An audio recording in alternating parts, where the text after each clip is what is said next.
और एक दिन नारद बाबा बीड़ा बजाते हुए और आते हैं कंस के पास। कंस से कहा, देखो जो वृंदावन में कृष्ण बलराम ये सब ग्वाल बाल है ना, तुम मारने भेजते हो लेकिन स्वयं मर जाते हैं, जिनको भेजते वही मर जाते हैं। एक उपाय तुमको हम बता रहे हैं। हाँ महाराज बताओ। कहा, काली दामे जहां कालिया नाग रहता है वहां का जल विषैला हो गया है, और एक पत्र लिखो और पत्र में लिख दो कि कालीदा में जो कमल का फूल है ना, नंद बाबा लेकर के आवे। और नंद बाबा जाएंगे नहीं, उनका छोरा जाएगा, और 2-4 बूंद अगर विषैला जल चला गया तो वही सीताराम हो जाएगा। अब पत्र लेकर के पत्रवाहक आया, नंद बाबा ने पढ़ा, आंखों में आंसू आ गया कि हमारे अंतिम दिन अब आ गए, क्योंकि इतना विषैला जल है, 2-4 बूंद तो चला ही जाएगा, क्योंकि कमल का फूल किनारे तो है नहीं महाराज, किनारे तो है नहीं। बिलोक के दूषिताम कृष्ण कृष्ण कृष्ण जितक चुक्षु, इतना दूषित जल हो गया है। तो आज पत्र को दबाए बैठे हैं, कहीं कन्हैया देख न ले। और भगवान गाय चरा के आए तो देखा बाबा रो रहे हैं और यशोदा भैया हमारी रो रही है। कहा, बाबा क्या हुआ, किसी ने तुमको कुछ कहा है? अरे नहीं नहीं बेटा, हमें कुछ नहीं कहा। तो आंखों में आंसू तुम्हारे हम देख रहे हैं। कहा, बस कोई पुरानी बातें याद आ गई इसलिए आंखों में आंसू आ गए हैं। भगवान कहते हैं कि बाबा सुन लो, अगर किसी ने कुछ कहा होगा तुम्हें तो 14 लोक को उलट पलट, 14 लोक होते हैं 3 भुवन, 14 लोक को उलट पलट, जल थल को एक मिला दूं मैं, और रोक दो हवा की चाल अभी, या सातो सिंध सुखा दूं मैं, रोक दो हवा की चाल अभी, या सातो सिंध सुखा दूं।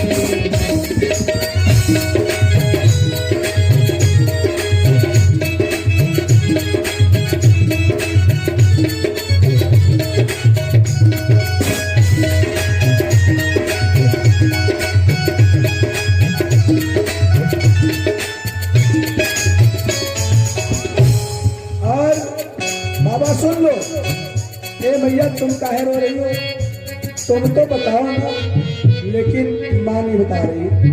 कहा, भैया माँ के समान संकट कलेश मुझसे भी सहन न होते हैं, माँ के समान संकट कलेश मुझसे सहन न होते हैं,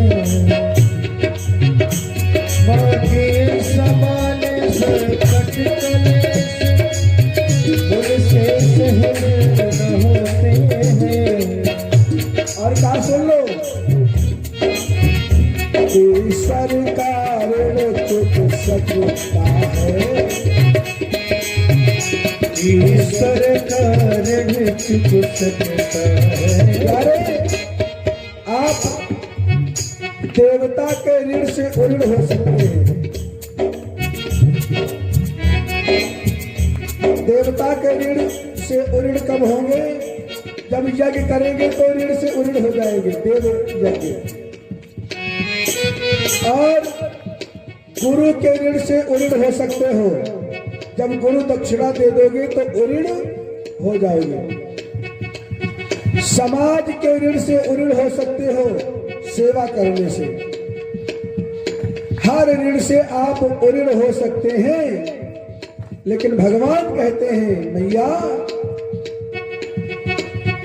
माँ के समान संकट कलेश, माँ के समान संकट कलेश, मुझसे भी सहन न होते हैं, मुझसे भी सहन न होते हैं। ईश्वर कारण चुप सकता है, ईश्वर कारण चुप सकता है। कर्मा से उड़ न होते, ईश्वर कारण चुप सकता है।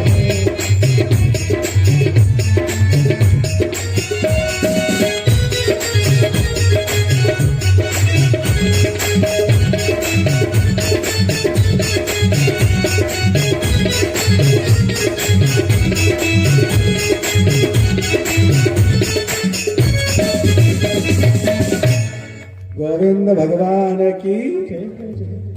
कोई भी माँ के ऋण से उऋण नहीं हो सकता है। और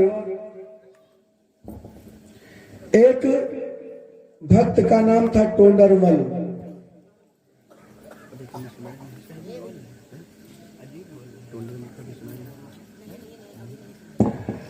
एक भक्त थे टोंडरमल, ठीक करो आज। तो टोंडरमल ने एक दिन अपनी माँ से कहा कि लोग कहते हैं कि कोई माँ के ऋण से उऋण नहीं हो सकता है, लेकिन आज मैं माँ के ऋण से उऋण हो जाऊंगा। कितना हमें दूध पिलाया है और कितनी पढ़ाई में खर्च किया है, और जो भी मेरे प्रति खर्चा किया हो हमें बताओ, 1 गुना नहीं हम 4 गुना पेमेंट कर देंगे, दे देंगे। माता ने कहा बेटा 4 गुना पेमेंट क्या करेगा। माता बहुत बुढ़ी हो गई थी। कहा बेटा 1 रात्रि के लिए मेरे साथ सो जाओ, बस 1 रात्रि के लिए। अच्छा ठीक है। अब ठंडी का महीना था और टोंडरमल सोए तो माँ ने कहा बेटा प्यास लगी है, थोड़ा जल ले। हाथ जोड़ करके अच्छा मैया ठीक है ला रहा हूं। थोड़ा पानी गुनगुना किया, लो मैया पियो। और थोड़ा से जल पिया और जिस जगह टोंडरमल लेटा था थोड़ा जल और पूरा जल वही गिरा दिया। सोचा क्या बतावे कैसे सोऊंगा, हमारा बिस्तर तो गीला कर दिया। जैसे तैसे लेटा और 10 मिनट बाद फिर बेटा प्यास लगी है, थोड़ा जल ले आओ। पहले हाथ जोड़ करके विनम्र भाव में, अब की बार आक्रोश में आ गया, ठीक लाता हूं। गया और अब की गुनगुनानी किया, ठंडा जल ले आया, लो पियो। और माँ ने पिया और फिर जल गिरा दिया बिस्तर पर। अरे तुम्हारा दिमाग खराब हो गया है क्या मैया? लगता है तुम्हें डॉक्टर को दिखाना पड़ेगा। अरे बार बार हमारा बिस्तर गीला कर रही, मैं कैसे सोऊंगा, तुम्हें समझ में नहीं आता है? अरे बेटा मैं बुढ़ी हो गई हूं, हाथ कांप गया, गिर गया, बेटा गुस्सा मत हो। और जैसे तैसे लेटे और फिर 10 मिनट बाद बेटा अब क्या हो गया, फिर प्यास लग गई, नमक फाका क्या तुमने? अरे बेटा प्यास लग गई है, क्या बताओ आज तुम्हारे साथ लेट करके मैंने गलती की है। चलाता हूं, गया और जल ले आया, लो पियो। और ताब है, कितना प्यास लगती ठंडी में, और जल पिया थोड़ा और फिर गिरा दिया। तुम्हारी बुद्धि बिल्कुल खराब हो गई, तुम पागल हो गई हो। मैं कैसे सोऊंगा, तुम्हें समझ में नहीं आता है? इतना बिस्तर तुमने गीला कर दिया, मैं कैसे सोऊंगा? तब माँ ने कहा बेटा अब समझ में आया, तो एक ही रात्रि में परेशान हो रहा है और 2 साल तक तू बिस्तर गीला कर दिया करता था। 2 साल और मैं गीले में सो जाया करती थी और तुझे सूखे में सुला दिया करती थी बेटा, और तू एक ही रात्रि में परेशान हो गया। तो नरमल ने पैर पकड़ लिया। मैया, ये शास्त्र सत्य कहते हैं कि कोई इंसान कभी मां के ऋण से उऋण नहीं हो सकता है।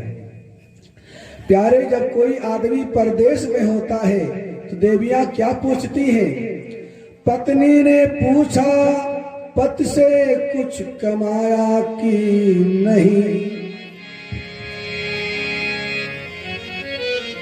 डॉक्टर साहब, आप जो शाम को आते होंगे तो महाराज पूछा जाता होगा।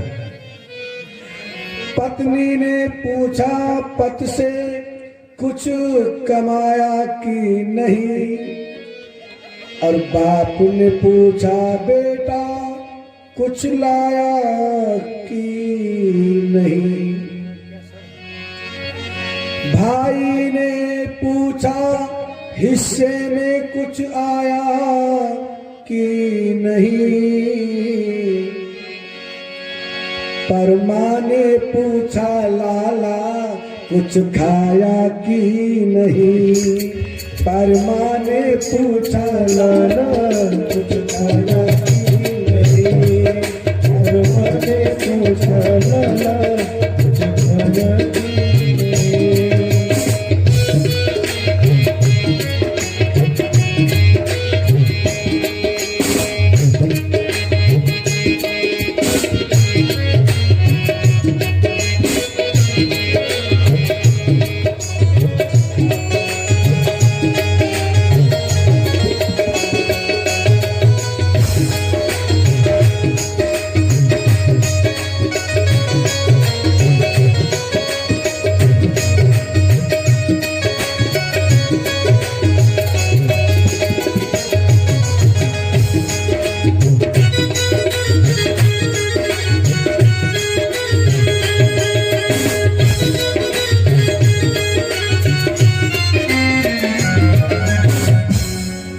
देहाती कहावत है ना, पत्नी टोवे टेट